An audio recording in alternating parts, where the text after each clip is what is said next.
Hi everyone. आप सभी का बहुत-बहुत स्वागत है रोजगार विद अंकित एसएससी चैनल पर और मेरा नाम है दिग्विजय प्रताप सिंह। बहुत-बहुत स्वागत करता हूं आप सभी का। आज का ये जो हमारा टॉपिक है जीएस बूस्टर सीरीज में ये है कॉन्स्टिट्यूशनल अमेंडमेंट, संविधान संशोधन।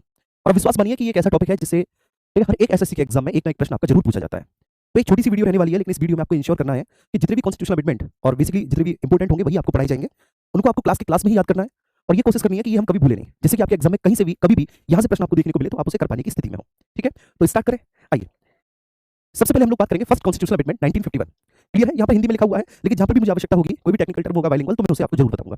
तो यह है सबसे पहला फर्स्ट कॉन्स्टिट्यूशनल अमेंडमेंट। आप विश्वास मानिए कि 26 जनवरी 1950 को हमारा कॉन्स्टिट्यूशन पूर्णतः लागू हुआ और उसके 1 साल के भीतर ही इसमें पहला अमेंडमेंट हो गया, इसमें पहला संशोधन हो गया। ये जो पहला संशोधन है, इसके माध्यम से संविधान में हमने 9th शेड्यूल को जोड़ा है। हम सब जानते हैं 9th शेड्यूल में हमने लैंड रिफॉर्म्स जैसे मुद्दों को या फिर विषयों को जोड़ा।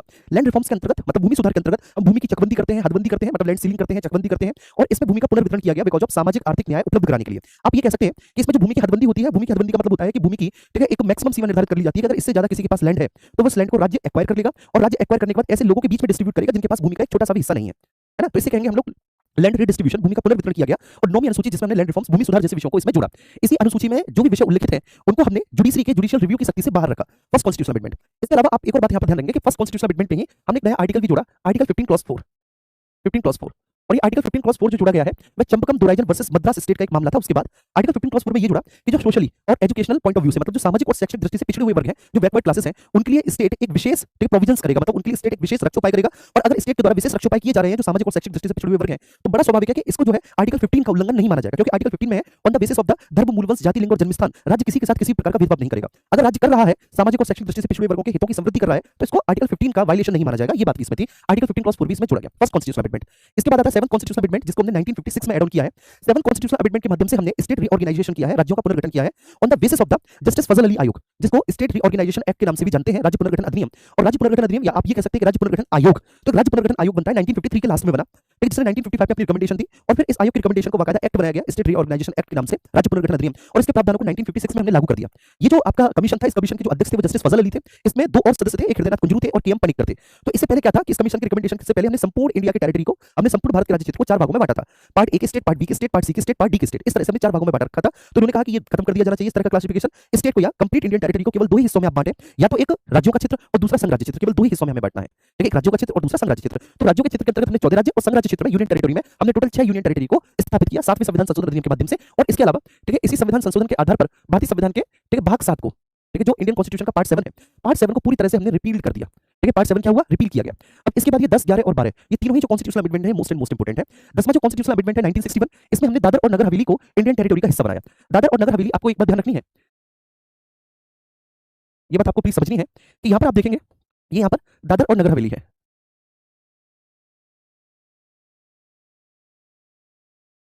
दादर और नगर हवेली है। ये आपका यहां पे गोवा है, ठीक है, फोकस करना है। ये यहां पर आपका दीव पड़ेगा, दीव, और ये कहीं आपका यहां पर दमन पड़ेगा। तो जितनी भी टेरिटरी है ये सभी टेरिटरी पुर्तगाल के हिस्से में थी, मतलब ये पुर्तगाल के पास थी, ये पुर्तगाल की कॉलोनी थी, ये सभी टेरिटरी। और पुर्तगाल इनको ऐसे देने के लिए राजी नहीं था। तो सबसे पहले क्या हुआ कि दादर और नगर हवेली में जनाक्रोश भड़का और वहां पर भारत समर्थक जनता ने पुर्तगाली प्रशासन पर कब्जा कर लिया, है ना? और पुर्तगाली प्रशासन पर कब्जा करने के बाद उन लोगों की डिमांड यही थी कि पुर्तगाल को भारत संघ में शामिल किया जाए, इंडियन टेरिटरी का हिस्सा बनाया जाए पुर्तगाल को। फिर ऐसा हुआ भी और कुल मिलाकर हमने 10th कॉन्स्टिट्यूशनल अमेंडमेंट के माध्यम से दादर और नगर हवेली को भारत संघ में शामिल कर लिया।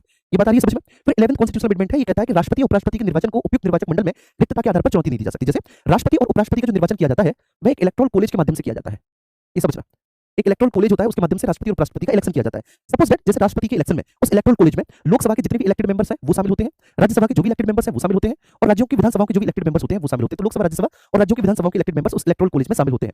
अगर मान के चलिए कोई भी एक सांसद लोकसभा का, राज्यसभा का, या कोई भी एक विधायक किसी भी एक विधानसभा का, 1 हो, 2 हो, 3 हो, 4 हो, अगर वह अनुपस्थित है, सीट खाली है, तो इस आधार पर आप इस बात को ये नहीं कर सकते, प्रूव नहीं कर सकते कि राष्ट्रपति का इलेक्टोरल कॉलेज ही अपूर्ण है और इसको वैलिडिटी नहीं मिले, है ना?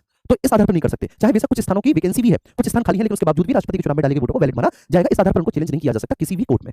ओके, क्लियर है? ये बताइए समझ में? अब इसका 12th कॉन्स्टिट्यूशनल अमेंडमेंट है, इसमें गोवा और दमन द्वीप को भारतीय संघ में शामिल कर लिया। अब यहाँ पर आप देख रहे हैं ना, ये है आपका गोवा, ये है गोवा, गोवा और फिर आपका दीव और दमन, इनको भारतीय संघ में शामिल किया 12th कॉन्स्टिट्यूशनल अमेंडमेंट से। ठीक है, पहले तो ये साथ ही थे, यूनियन टेरिटरी थे, फिर 1987 में गोवा को अलग कर दिया गया।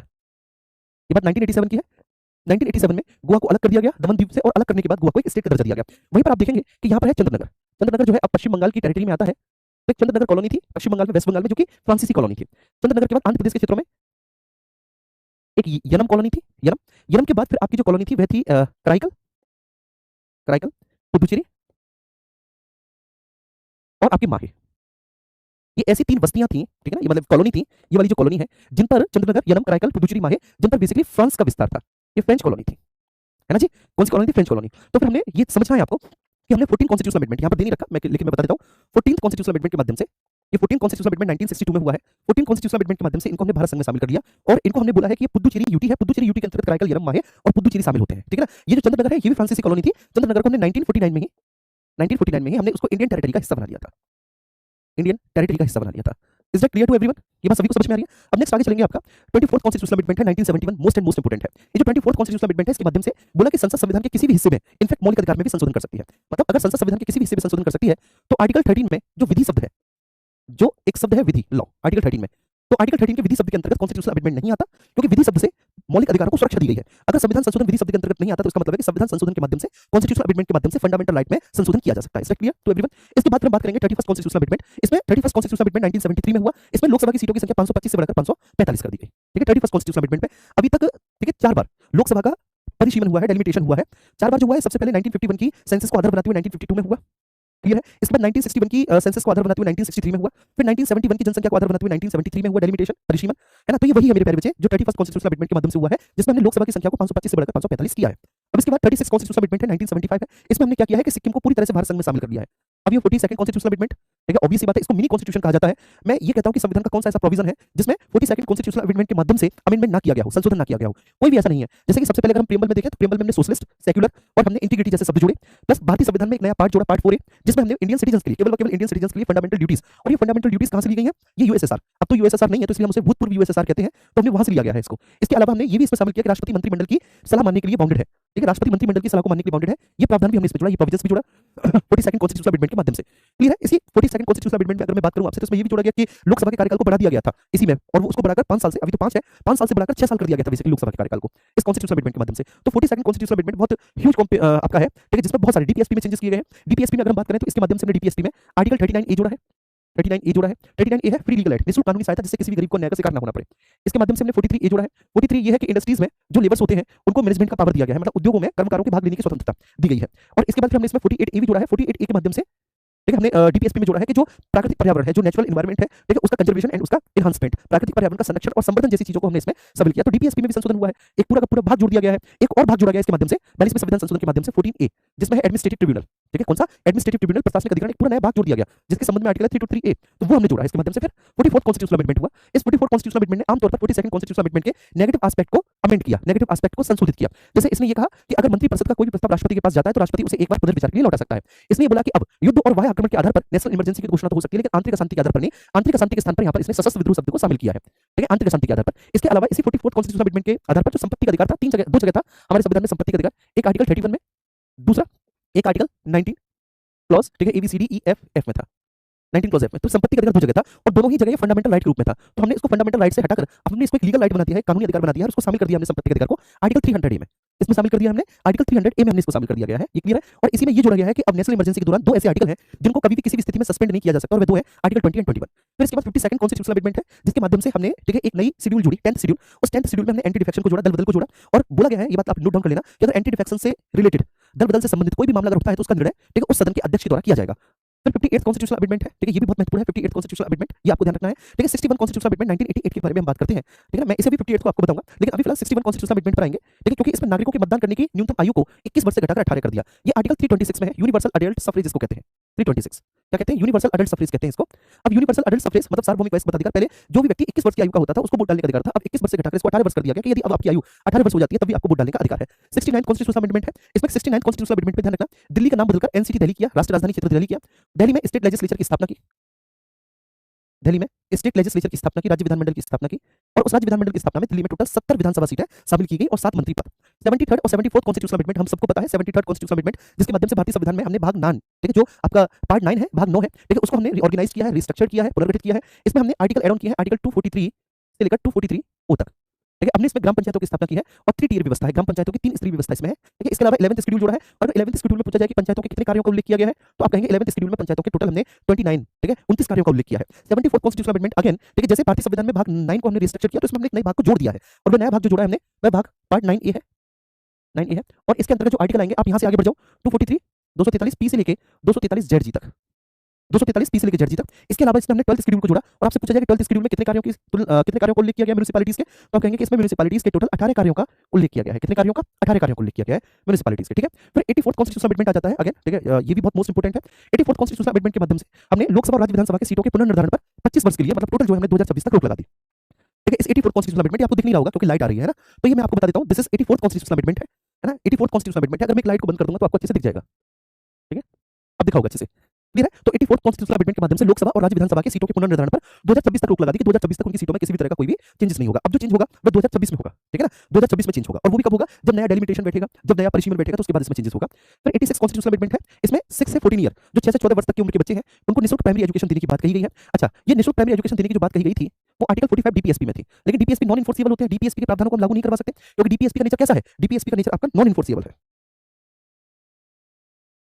जी, ठीक है। डीपीएसपी का नेचर आपका कैसा है? नॉन इन्फोर्सिबल है, तो इसलिए हमने आर्टिकल 21 ए को शामिल किया और उसमें हमने इस बात को जोड़ा। और अगेन जो हमारे कॉन्स्टिट्यूशन में पार्ट 4 ए है, पार्ट 4 ए क्या है? Fundamental duties, FD, fundamental duties. इसमें भी हमने इसी कॉन्स्टिट्यूशनल अमेंडमेंट के माध्यम से 11th प्रोविजन जोड़ा, 11th प्रोविजन जोड़ा, और उस 11th प्रोविजन की भी विषय वस्तु यही थी कि 6 से 14 वर्ष तक की उम्र के बच्चों को निःशुल्क, ठीक है ना, बिल्कुल फ्री शिक्षा, प्राइमरी एजुकेशन। इसके बाद आर्टिकल 51 ए, ये मैंने बता दिया, इसमें 11वां मौलिक कर्तव्य जोड़ा गया। आर्टिकल 45 की विषय वस्तु को इसमें बदला गया है ना। 91 कॉन्स्टिट्यूशनल अमेंडमेंट है, मोस्ट इंपोर्टेंट है 91 कॉन्स्टिट्यूशनल अमेंडमेंट। इसके माध्यम से मंत्रिपरिषद के आकार को लिमिटेड किया गया और बोला गया कि मंत्रिपरिषद का आकार लोकसभा या राज्य विधानसभा के टोटल मेंबर्स के 15%, 15% से अधिक नहीं हो सकती, 15% से अधिक नहीं हो सकती, इंक्लूडिंग प्रधानमंत्री और मुख्यमंत्री, 15% से अधिक नहीं होगी, क्लियर है। इसके अलावा 92nd कॉन्स्टिट्यूशनल अमेंडमेंट भी है, 92वां संविधान संशोधन, ये भी बहुत महत्वपूर्ण है 92nd कॉन्स्टिट्यूशनल अमेंडमेंट, क्योंकि इसके माध्यम से हमने जो है, जो भारतीय संविधान की 8th शेड्यूल है, 8वीं अनुसूची है, 8वीं अनुसूची में हमने 4 भाषाओं को जोड़ा और उसके बाद उन भाषाओं की संख्या 22 हो गई, 22 लैंग्वेज हो गई, भाषाओं की संख्या। वो 4 भाषाएं जो जोड़ी गई 92nd कॉन्स्टिट्यूशनल अमेंडमेंट के माध्यम से, वह बोडो, डोगरी, मैथिली और संथाली थी। इससे पहले 71 कॉन्स्टिट्यूशनल अमेंडमेंट के माध्यम से उसमें 3 भाषाएं जोड़ी गई थी और वो 3 भाषाएं थी मणिपुरी, कोंकणी और नेपाली। और उससे पहले 21 कॉन्स्टिट्यूशनल अमेंडमेंट के माध्यम से इसमें एक भाषा जोड़ी गई थी जिसका नाम था सिंधी। तो सबसे पहले 8th शेड्यूल में हमने 21 कॉन्स्टिट्यूशनल अमेंडमेंट के माध्यम से सिंधी को जोड़ा, थोड़ा सा इसको छोटा कर लेते हैं, ठीक है। तो सबसे पहले हमने जो है ना सिंधी को जोड़ा, सिंधी भाषा को, तो 14 से भाषाओं की संख्या 15 हो गई। 71 कॉन्स्टिट्यूशनल अमेंडमेंट के माध्यम से हमने इसमें मणिपुरी को जोड़ा, हमने इसमें कोंकणी को जोड़ा, और हमने इसमें मणिपुरी, कोंकणी और नेपाली को जोड़ा, नेपाली को जोड़ा। और 92nd कॉन्स्टिट्यूशनल अमेंडमेंट के माध्यम से हमने इसमें बोडो, डोगरी, मैथिली और संथाली को जोड़ा, बोडो, डोगरी, मैथिली और संथाली को जोड़ा, ठीक है। इसके बाद 97 कॉन्स्टिट्यूशनल अमेंडमेंट है, इसमें हमने कोऑपरेटिव सोसाइटीज हमने आर्टिकल 19 के अंतर्गत article 19 clause 1 sub clause C संघ संघ एवं सहकारी समिति। इसके अलावा एक नया भाग भी हमने ऐड किया, भाग 9 का, और हमने कोऑपरेटिव सोसाइटीज को आर्टिकल 43 बी में भी अंत स्थापित किया है। कोऑपरेटिव सोसाइटी सहकारी समितियों का स्वैच्छिक गठन, स्वायत्त संचालन, लोकतांत्रिक नियंत्रण और पेशेवर प्रबंधन, ये हमने शामिल किया। 100 कॉन्स्टिट्यूशनल अमेंडमेंट है, भारत और बांग्लादेश के बीच में, ठीक है, सीमाओं का आदान प्रदान हुआ है, उसकी वजह से हुआ है 100। 101वां जो कॉन्स्टिट्यूशनल अमेंडमेंट है वो जीएसटी से संबंधित है। अब 102, 103, 104, 105, 106 ये सबसे लेटेस्ट कॉन्स्टिट्यूशनल अमेंडमेंट है और यही आपके एग्जाम में बेसिकली पूछे जाएंगे। तो ये आपने देख लिया, 100 से आप याद करेंगे, 100 इंडिया और बांग्लादेश के बीच में, ठीक है, लैंड का डिस्ट्रीब्यूशन उससे रिलेटेड था। 101 101 में जो संविधान संशोधन था वह जीएसटी के संबंध में था, गुड्स एंड सर्विसेज टैक्स के संबंध में था। अब इसके अलावा ये जो 102वां संविधान संशोधन है, फटाफट से जल्दी से बताएंगे ये किससे संबंधित था। तो इसमें national commission for backward classes की स्थापना की गई और इसमें एक नया आर्टिकल हमने जोड़ा, national commission of backward classes के लिए article 338 B, national commission of backward classes 102 में संविधान संशोधन के माध्यम से। 103वां जो संविधान संशोधन है उसमें इकोनॉमिकली वीकर सेक्शन को 10% रिजर्वेशन दिया गया। 2 नए आर्टिकल इसमें जोड़े, एक आर्टिकल 15 क्लॉज 6 और एक आर्टिकल 16 क्लॉज 6। 104 कॉन्स्टिट्यूशनल अमेंडमेंट में हमने लोकसभा में और राज्यों की विधानसभा में जो एंग्लो इंडियन मनोनीत किए जाते थे उस व्यवस्था को समाप्त कर दिया, जो एंग्लो इंडियन नॉमिनेटेड किए जाते थे उस व्यवस्था को समाप्त कर दिया। लोकसभा में राष्ट्रपति के द्वारा अपॉइंटेड किए जाते थे, नॉमिनेटेड किए जाते थे आर्टिकल 331 के आधार पर, और राज्यों की विधानसभा में राज्यपाल के द्वारा नॉमिनेटेड किए जाते थे आर्टिकल 333 के आधार पर, 333 के आधार पर, ठीक है। 105 कॉन्स्टिट्यूशनल अमेंडमेंट है, इसमें यह है कि फिर से स्टेट को अधिकार दे दिया गया कि अब राज्यों की सरकारें, स्टेट गवर्नमेंट फिर से ओबीसी लिस्ट जारी कर सकती है। पहले इनसे अधिकार छीन लिया गया था लेकिन अब फिर से दे दिया गया कि अब वह फिर से ओबीसी लिस्ट जारी कर सकती है। और 106 कॉन्स्टिट्यूशनल अमेंडमेंट जो अभी है इसको बोला गया नारी शक्ति वंदन अधिनियम, नारी शक्ति वंदन अधिनियम, वंदन अधिनियम। इसमें जो है भाई लोकसभा में और राज्यों की विधानसभाओं में महिलाओं को 33% आरक्षण दिए जाने की बात कही गई है, 33% सीट रिजर्वेशन दिए जाने की बात कही गई है। Is that clear to everyone? चलिए, तो अब आपका होमवर्क है जो कि मैंने आपको बोला है, यहाँ पर छोड़ा हुआ है कि 58 कॉन्स्टिट्यूशनल अमेंडमेंट क्या है, आपको कमेंट बॉक्स में बताना है। तो ये क्लास आपको कैसी लगी और आप चाहते हैं कि इसी तरह की क्लासेस कंटिन्यू रहे तो प्लीज जरूर कमेंट करके बताएं। थैंक यू सो मच, और कोशिश करना कि आपको याद हो जाए, है ना। एक बार और अगर आप इसका रिवीजन कर लेंगे तो बड़ा इजीली आपको याद हो जाएगी। Thank you so much.